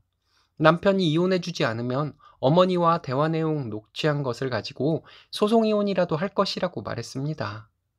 어떤 방식으로 이혼을 하게 될지는 모르겠지만 어머니에게 위자료 청구는 꼭 할 것이라고 말했습니다. 어머니가 나에게 저지른 행동들과 모욕적인 막말들은 형사처벌이 가능할 수도 있는 것이라서 형사고소도 할 생각이라고 말했습니다. 이혼 협의 중에 남편과 어머니는 저를 설득하기 위해 찾아왔습니다. 와서 미안하다고 사과를 하는 어머니에게 고모부가 다짜고짜 이중인격자, 비열한 년 등의 쌍욕을 하셨습니다. 고모부가 이런 욕을 할 줄 안다는 것을 그날 처음 알게 되었네요. 그리고 고모는 남편과 어머니에게 삿대질을 하면서 내가 어떻게 키운 딸인데 니까지 것들이 그동안 함부로 했냐고 하면서 고래고래 소리를 질렀습니다. 남편과 어머니가 돌아가기 전까지 약한 모습 보이지 않으려고 꾹 참고 있었지만 그 둘이 돌아가고 나니 눈물이 터져서 고모와 고모부 앞에서 한참을 울었네요. 너무 죄송했습니다. 이렇게 되지 않으려고 참고 참았는데 죄송하다고 말했어요. 그때 고모부가 저에게 처음으로 연자 들어가는 욕을 하셨습니다. 고모부는 넌 그 좋은 대학을 나오고 그 좋은 직장을 다니면서 참을 일인지 부숴버릴 일인지 구별도 못해? 하시고는 고모에게 당신은 도대체 애교육을 어떻게 시킨 거야? 애교육 하나 똑바로 못 시켜서 딸년을 이렇게 고생하게 만들어? 하는데 소리를 지르시는 고모부의 목소리가 울먹거리는 듯 했습니다. 너무 죄송하고 고마워서 정말 한참을 울었네요. 남편과 협의 이혼을 했습니다. 한동안 저를 설득하던 남편은 제가 뜻을 굽히지 않을 것 같으니 순순히 이혼을 해주겠다고 하더군요. 결혼할 때 서로 든 비용이 없으니 재산 분할 같은 것은 할 것도 없었습니다. 시어머니의 괴롭힘으로 인한 위자료는 큰 돈은 아니지만 받았습니다. 이혼을 하고 2년이 지났습니다. 지금은 고모와 고모부, 동생들과 재밌게 지내고 있어요. 전 남편과의 결혼 생활은 정말 힘들었습니다. 아무리 많은 돈을 준다고 해도 다시는 그런 생활은 못할 것 같습니다. 이제는 마음도 많이 편해지고 어디라도 한번 털어놓고 싶어서 이렇게 글을 보냅니다. 들어주셔서 감사합니다.